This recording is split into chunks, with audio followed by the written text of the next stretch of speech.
சரி, இன்னைக்கு நம்ம பார்க்க போற கதை போன் லேக். இந்த பேரை கேட்கும்போதே ஒரு மாதிரி இருக்குல்ல. எலும்பு ஏரி. ஒரு அமைதியான அழகான ஏரிக்கு அடியில ஒரு இருண்ட ரகசியம் இருக்கு. நீங்க ஒரு அழகான வாரி இறுதிக்காக ஒரு தனிமையான இடத்துக்கு போறீங்கன்னு கற்பனை பண்ணி பாருங்க. ஆனா அந்த தனிமையே உங்களுக்கு எதிரா திரும்புனா. ஆமாம்.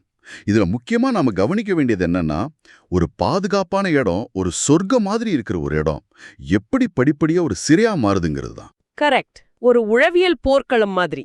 ஆமாம். மனித உறவுகளோட வலிமைய சோதிக்கிற ஒரு களம். கதையோட ஹீரோஸ் சேஜ் டியேகோன்னு ஒரு கப்பல். ம். டியேகோ ஒரு எழுத்தாளர் ஆகணும்னு ஆசைப்படுறான். அதுக்கு சப்போர்ட் பண்ணி சேஜ் ஒரு புது வேலையில சேர்றா. இத கொண்டாடத்தான் ஊரை விட்டு தள்ளி ஒரு ஏரிக்கரை வீட்டுக்கு வர்றாங்க.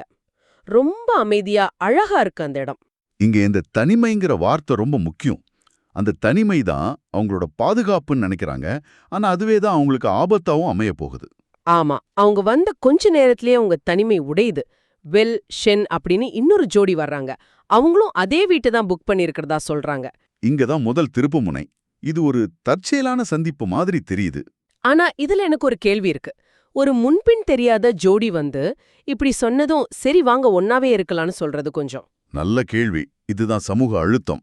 அந்த இடத்துல வேண்டான்னு சொன்னா அது அநாகரிகமா தெரியும். அவங்களும் ரொம்ப நட்பா ஜாலியா பேசுறாங்க. சரி சரி. அதனால சேஜ் டியாகோவால மறுக்க முடியல. இந்த ஒரு சின்ன தயக்கத்தை தான் வில் ஷென் தங்களுக்கு சாதகமா பயன்படுத்திக்கிறாங்க. வீட்டுக்குள்ள வந்ததும் அவங்க ரொம்ப இயல்பா பழக ஆரம்பிக்கிறாங்க. ஒன்னா நீச்சல் அடிக்கிறாங்க, சமைக்கிறாங்க. அப்போ வில் வந்து அந்த ஏரியாவை பத்தி ஒரு கதை சொல்றான். 1950ல ஒரு சைக்கோ கில்லர் தான் கொல்றவங்களோட உடம்ப இந்த ஏரியால தான் தூக்கி போடுவானாம். அதனால தான் இதுக்கு ஃபோன் லேக்குன்னு பேர் வந்ததுன்னு சொல்றான். இது ஒரு முக்கியமான உளவியல் யுக்தி. இதுக்கு பேர் பிரைமிங்னு சொல்லுவாங்க. பிரைமிங்கா? அப்படின்னா? அதாவது ஒருத்தரோட மனசுல அடுத்து நடக்க போற ஆபத்துக்கான ஒரு விதைய முன்கூட்டியே விதைக்கிறது. இப்போ அந்த வீட்ல ஒரு சின்ன சத்தம் கேட்டா கூட அவங்களுக்கு அது ரொம்ப பயங்கரமா தெரியும். ஏன்னா மனசுல ஏற்கனவே அந்த பயம் இருக்கு. எக்ஸாக்ட்லி அந்த பயத்தை வச்சுதான் அடுத்தடுத்த விளையாட்டுகளை ஆரம்பிக்கிறாங்க. ஆமா. அன்னைக்கு ராத்திரி அவங்களோட விளையாட்டு எல்லை மீறுது. வில்லும் சின்னும் சேஜ் டியாகோ கிட்ட பாலியல் ரீதியா நெருங்க முயற்சி பண்றாங்க. இது அவங்களுக்கு ஒரு பெரிய அதிர்ச்சி. அது மட்டும் இல்லாம வீட்ல பூட்டி வச்சிருக்கிற சில ரூம்களை உடைச்சு உள்ள என்ன இருக்குன்னு பார்க்கலான்னு வில்லு ஒரு ஐடியா கொடுக்கறான். பாருங்க, முதல்ல மன ரீதியான எல்லையை உடைச்சாங்க, இப்ப உடல் ரீதியான எல்லையை உடைக்கிறாங்க. பூட்டி இருக்கிற ஒரு அறைக்குள்ள போறதுங்கிறது அடுத்தவங்களோட தனிப்பட்ட விஷயத்துல தலையிடுறது மாதிரி.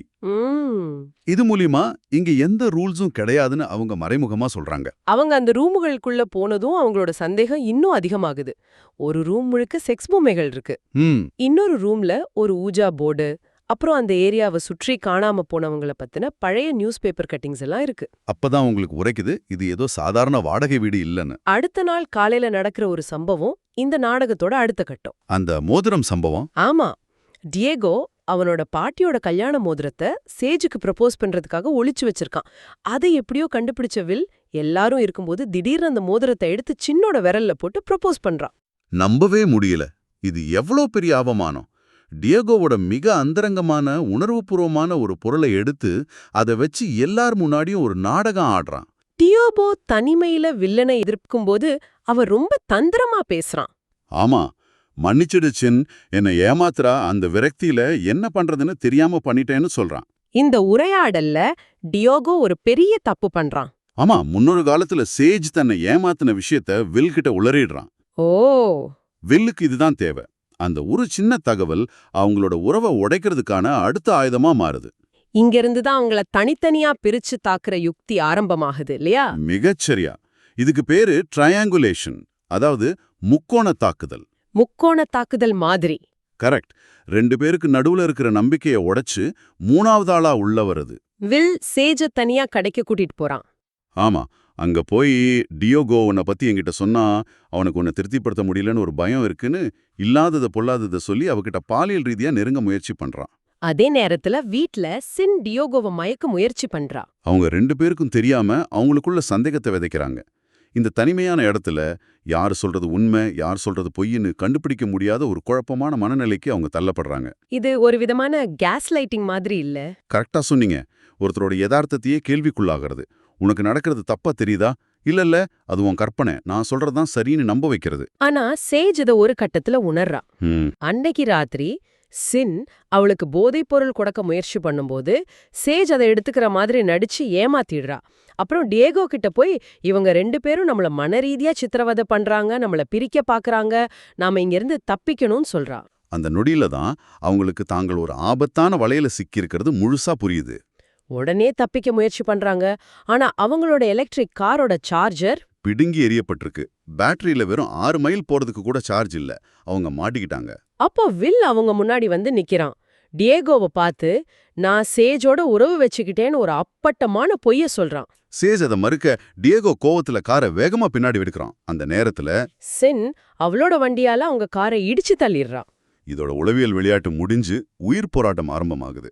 ஆமா, இதுவரைக்கும் மன ரீதியா சிதைச்சாங்க. இனிமே உடல் ரீதியா அழிக்க போறாங்க. சேச்சும் டியேகோவும் சுயநினைவுக்கு வரும்போது அவங்க அந்த வீட்டுக்குள்ள டேப்பால கட்டப்பட்டிருக்காங்க. அப்பதான் வில்லும் சின்னும் தங்களோட உண்மையான முகத்தை காட்டுறாங்க. அவங்க பேரு வில்சன் இல்ல. தாமஸ் மற்றும் ஆலிஸ் பிரைஸ் அவங்க உடன் பிறந்த அண்ணன் தங்க. அப்படியா? அவங்க ஒரு பணக்கார பதிப்பக குடும்பத்தை சேர்ந்தவங்க. சின்ன வயசுலயே அவங்களுக்குள்ள ஒரு தகாத உறவு இருந்திருக்கு. ஓ, இத கண்டுபிடிச்ச அவங்க பெத்தவங்களையே அவங்க கொன்னுட்டாங்க. அன்னில இருந்து அவங்களோட குடும்ப எஸ்டேட்டான இந்த வீட்டுக்கு வர்ற ஜோடிகளை இப்படி மனரீதியா சித்திரவதை செஞ்சு அவங்க உறவை சோதிச்சு கடைசியில கொல்றத ஒரு விளையாட்டா வச்சிருக்காங்க. கேட்கவே கொடூரமா இருக்கு. சேஜும் டியேகோவும் அவங்களோட 7வது இரைகளாம். இந்த வெளிப்பாடுதான் கதையோட உச்சக்கட்ட அதிர்ச்சி. ஆமா, அவங்க செஞ்ச எல்லா செயல்களுக்கும் பின்னாடி இவ்ளோ பெரிய திட்டமிடப்பட்ட ஒரு சைக்கோத்தனம் இருக்குன்னு இப்போதான் புரியுது. இங்க ஒரு உளவியல் நிலைய நாம புரிஞ்சுக்கணும். அதுக்கு பேரு ஃபோலி ஆர் டியூ இருவருக்கான பைத்தியக்காரத்தனம். அப்படின்னா 2 பேரு ஒருத்தருக்கு ஒருத்தர் ரொம்ப நெருக்கமா இருக்கும்போது ஒருத்தரோட மனநோய் இன்னொருத்தருக்கும் பரவிடும். அவங்க 2 பேரும் சேர்ந்து அவங்களுக்கென ஒரு தனி உலகத்தை, தனி விதிகளை உருவாக்கிக்கிட்டு அதுல வாழ்வாங்க. அந்த உலகத்துல அவங்க செய்யறது இதுவுமே தப்பு கிடையாது. ஆமா, இப்போ தப்பிக்கிறது மட்டும்தான் ஒரே வழி. அவங்க எப்படியோ கட்ட அழுத்திட்டு போராட ஆரம்பிக்கிறாங்க. சின் ஒரு பெரிய கத்தியோட சேஜ துரத்துறான். சேஜ ஒரு கண்ணாடி கோலியால அவளை தாக்கிட்டு தப்பிச்சு ஓடுறா. அப்புறம் வில் அதர துரத்த சேஜ் ஒரு கோடரிய கையில் எடுத்து தன்னை தற்காத்துக்க தயாரா நிக்கிறா. இவ்ளோ நேரம் உளவியல் ரீதியா பாதிக்கப்பட்டவங்க இப்போ உயிர் பிழைக்கிறதுக்காக வன்முறையை கையில் எடுக்கிறாங்க. அவங்களுமே மிருகமா மாற வேண்டிய கட்டாயத்துக்கு தள்ளப்படுறாங்க.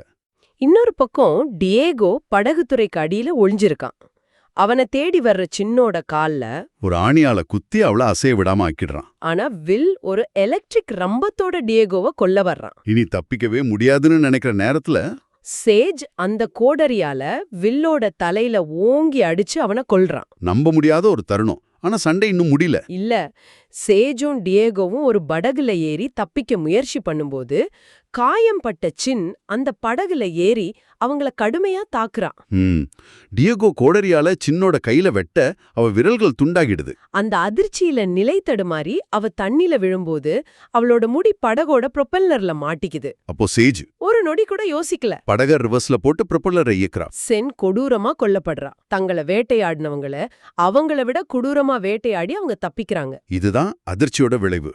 ஆமா, ஒரு மனுஷனை அவனோட சகிப்புத்தன்மையோட எல்லைக்கு தள்ளும்போது உயிர் பிழைக்கணுங்கிற ஒரே ஒரு எண்ணம் அவனுக்குள்ள இருக்கிற எல்லா விதிகளையும் எல்லா நல்லியல்புகளையும் உடைச்செறிஞ்சிடும். கடைசியில அந்த அமைதியான ஏரியோட நடுவுல ரத்தக் கரையோட அந்த படகுல மிதந்துட்டு இருக்காங்க. அந்த பயங்கரம் முறிஞ்சிடுச்சு. அப்போ டியாகோ சின்னோட துண்டிக்கப்பட்ட விரல்ல இருந்து அவனோட பாட்டியோட மோதிரத்தை எடுத்து சேஜுக்கு ப்ரொபோஸ் பண்றான். அந்த சூழலுக்கு சற்றும் பொருந்தாத ஒரு செயல். ஆனா அதுலதான் ஆழமான அர்த்தம் இருக்கு. ஆமாம், அதை தொடர்ந்து அவங்க 2 பேரும் ஒருவித ஹிஸ்டீரியாவால சிரிக்க ஆரம்பிக்கிறாங்க. அந்த சிரிப்பு மெதுவா அடங்கி 2 பேரும் ஒருத்தர் மௌனமா பாத்துக்கிட்டு இருக்காங்க. அந்த பார்வைக்கு பின்னாடி என்ன இருக்குன்னு யாருக்குமே தெரியாது. இந்த கதை நம்ம கிட்ட ஒரு முக்கியமான கேள்வியை விட்டுட்டு போகுது. நாம பார்த்த இந்த உளவியல் சிதைவுக்கு பிறகு ஒரு உறவு அது பழையபடி இருக்க முடியுமா? சேஜும் டியோகுவும் ஜெயிச்சாங்களா, இல்ல அவங்கள சித்திரவதை செஞ்சவங்கள மாதிரி அவங்களும் மாறிட்டாங்களா? ஒரு அதிர்ச்சிகரமான நிகழ்வு அன்பை வலுப்படுத்துமா, இல்ல அத அடையாளம் தெரியாத அளவுக்கு மாத்தி நிரந்தரமா பிரிச்சிடுமா? இத பத்தி நீங்க யோசிச்சு பாருங்க.